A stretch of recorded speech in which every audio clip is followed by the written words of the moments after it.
Hey there, how y'all doing? My name is Thomas. And I'm Dacia. And welcome to the Thom and Dacia YouTube page.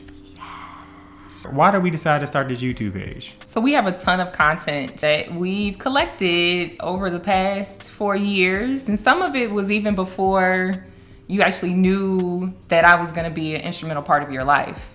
At the time, some of the footage I was just a stranger, which is really cool. 2016, that's when essentially I seen my wife for the first time. We was at a church event and I was hired to pretty much capture photos and also shoot videos for a video production from a church. And that's why I first saw my wife. I was in the lobby talking to people and I heard these loud shoes coming down the hallway. And for all the ladies, if you're wearing heels, your heels are gonna make a little bit of noise, but it's not as if they were broken shoes or extra loud. They just were heels. So I was in the hallway and I heard these heels coming down the hall, and here's this beautiful young lady with a nice hat on, and she looks at me, trying to get where she's trying to go. She looks up to me and glances and smiles and goes on her way. I don't think I had on a hat. You don't have a hat on? I don't think so. You had a scarf? I think so. I don't think we had pictures to show that. Okay. I started this company called 28 Chapter. It was a big hit, and when it came out, my now wife was in the DMs trying to get at me, boy. You know what I'm saying? For anyone who is maybe a Martin fan and you see the episode where Gina and Martin are sharing a story and it's from two different vantage points, that's what I always feel like is happening when we share this story.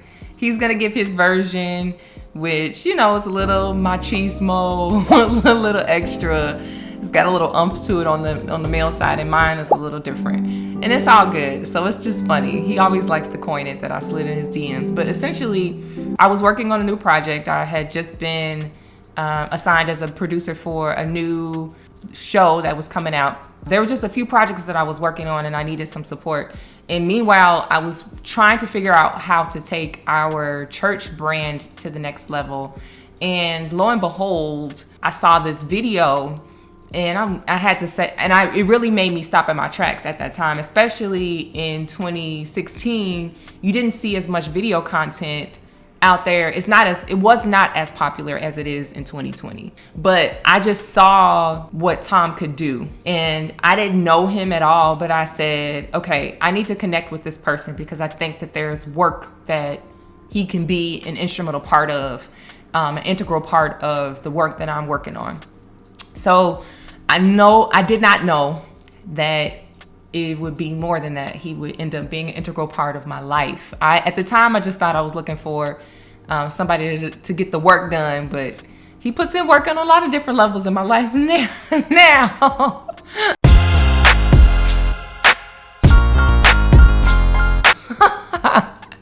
Sorry, kids. But let's fast forward. So going through some days, me and Dacia becoming friends. The church decided to have a event called Vendorama, where you pretty much are, if you're a vendor, you're an entrepreneur, you can come up and display, bring a tent out there, have a booth out in the parking lot, and they put it out to the community to come by and shop, or you shop amongst the church members. So I decided to go up to Chicago because I had 28 Chapter to pretty much get the brand out there. I went out there and actually stayed with a friend, but I went to go visit Dacia and her mom to meet her for the first time. And then after that, me and Dacia, we just hung out the next day in Chicago, where we was out there sitting out of Lake Michigan, chilling, talking. And then I'm laughing because I recently looked at some of that footage, and I don't know if you've ever had this moment, but you've looked back at some old photos or old pictures of you and you wondered, why did I have that on? Yeah. So what was I wearing? What was I thinking? And I definitely looked at myself and said, I must have been having a time. He can't never just let people alone. Now he over here talking to the random girl and the kids. Because he really did save a girl life, because this little girl is playing with the noodle, playing catch, and she's sitting like right off the water, and we're like, that's not safe. So it's like, what's going on? Why is mama letting her little girl play catch where she could easily like lean to the left or to the right and like fall over and topple over into the water? So Thom to the rescue. And I don't know if he's going to include this footage, but I just wanted to acknowledge the fact that homeboy is over here with his cape on. He's Batman.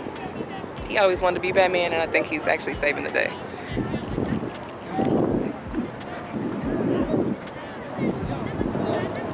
Stay woke. Huh? Stay woke. Stay woke, man.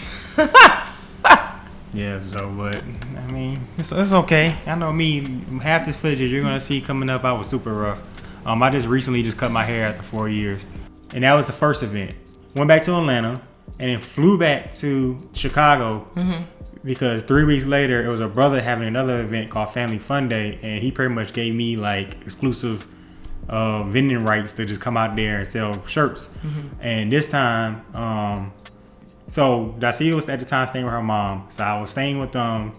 And then while Dacia was actually dating somebody.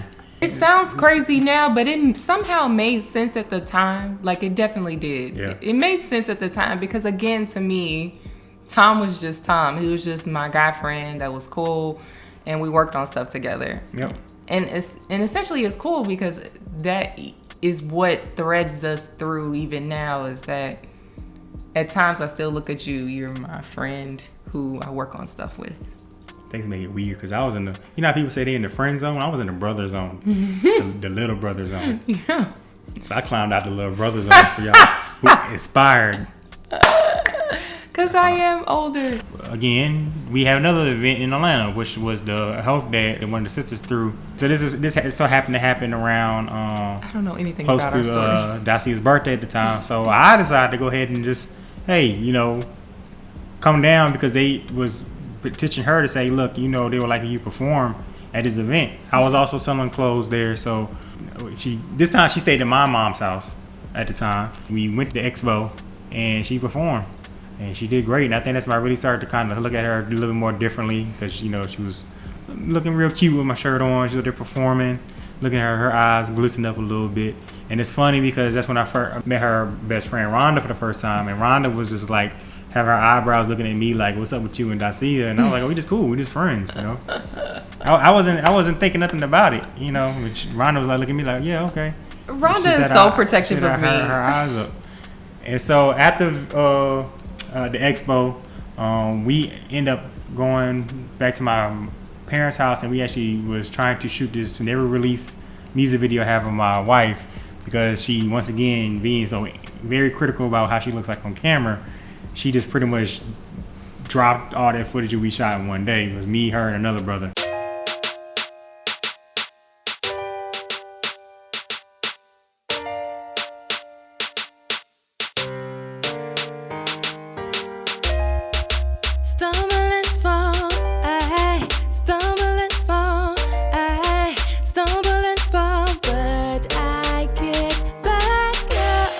Okay. And then that's what kind of sparked. I feel like I have to explain myself just a little bit. That's what kind of sparked me and her liking each other a little more because we got real close to each other during that film shoot. Yeah.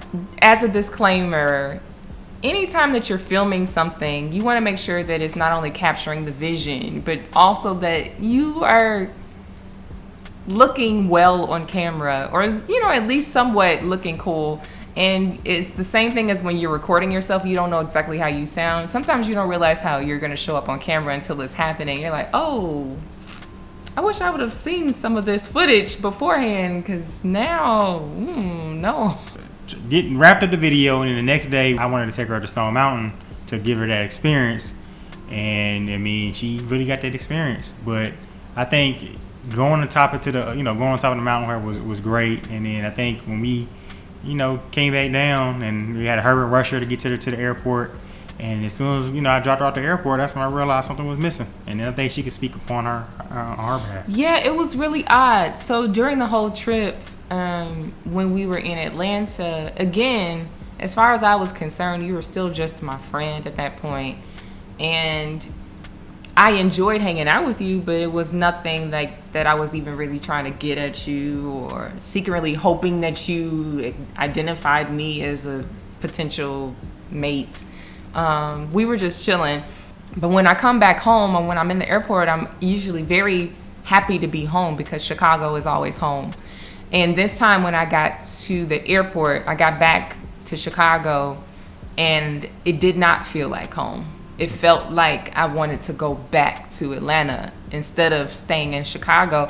And even that feeling that I had never felt before in terms of my travel was weird for me, and I didn't know how to process that. And so I text him and I said, well, I made it back, but in my head I'm thinking, why do I feel like I want to go back to Atlanta? And he's like, come back. That's the first thing he said, was come back. And I was like, I know, right? So that was my response back to him. But that was all that we exchanged. So it wasn't too much more than that.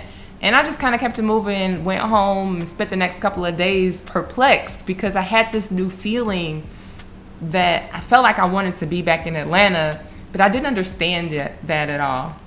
Yeah. So, and I think we had a kind of, during that week, like me and Dacia, we talk on the phone every day, FaceTime or Zoom. But I think during that week, I don't know if it was every day. No, it was almost every every day we talk on the phone. I bet you if I go pull the call log back in the day, we probably show the receipt to see it. But I think that week it was a little more awkward being on the Zoom and FaceTime. No, yeah, that's not the truth. So. It was awkward because I was avoiding you. We didn't really talk that. That's week. what I'm saying, because that's why I was so awkward. You didn't. I was trying everything that I could not to talk to him. I was like, I'm not talking to this man. I don't know what's going on. Clearly, I'm just tripping out. I need a few days to get this out of whatever this weirdness is out of my system because I didn't even really want it. So I was avoiding you.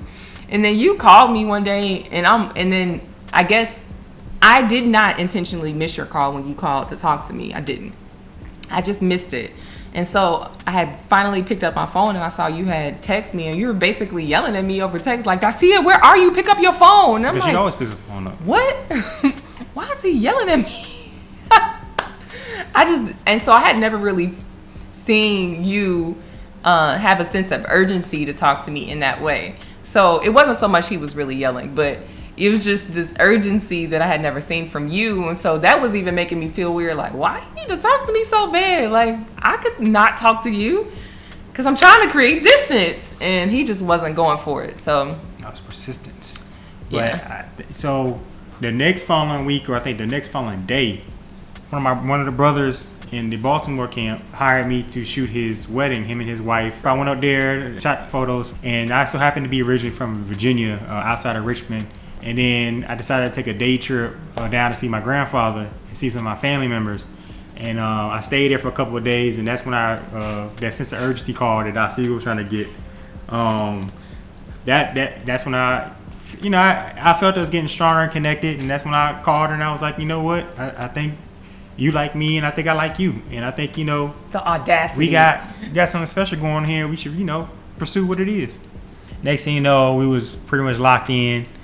We wasn't official yet, but the dynamic of how we used to talk on the phone has definitely got a little more romantic wise. Went back to Baltimore, and the next day I flew back and I talked to her. And then I think a couple weeks later, I went out to Chicago again to officially make it happen. And to officially make her my girlfriend. So we're going to wrap it up around here.